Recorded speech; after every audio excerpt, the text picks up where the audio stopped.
Tragedia a Campolongo Maggiore, in Riviera del Brenta, dove un ultraleggero è precipitato in un campo agricolo verso le 15:30. A bordo c'erano due persone, un uomo sessantenne è rimasto ucciso sul colpo. L'altra persona, una donna 55enne, è in condizioni gravi ed è stata trasportata d'urgenza in ospedale a Padova con l'elicottero del 118, accorso sul luogo dello schianto assieme ad ambulanze del SUEM, vigili del fuoco e carabinieri.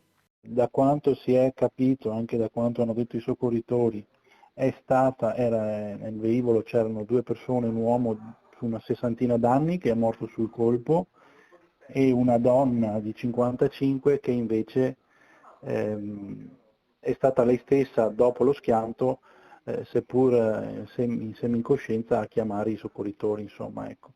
E adesso la donna è ricoverata all'ospedale di Padova. La zona è quella tra via Monte Ortone e via Monterua. I soccorsi sono stati tempestivi, ma per il pilota sessantenne non è stato possibile fare nulla. La donna invece è stata stabilizzata dai sanitari del SUEM di Padova ed è stata ricoverata proprio all'ospedale Euganeo. Pare che a dare l'allarme sia stata ancora in volo proprio la donna. Ancora vigile dopo l'incidente, presentava comunque ferite molto gravi. Nella sua chiamata non aveva parlato di un malore del pilota, motivo per cui è possibile che l'incidente sia stato causato invece da un'avaria o da un malfunzionamento del velivolo.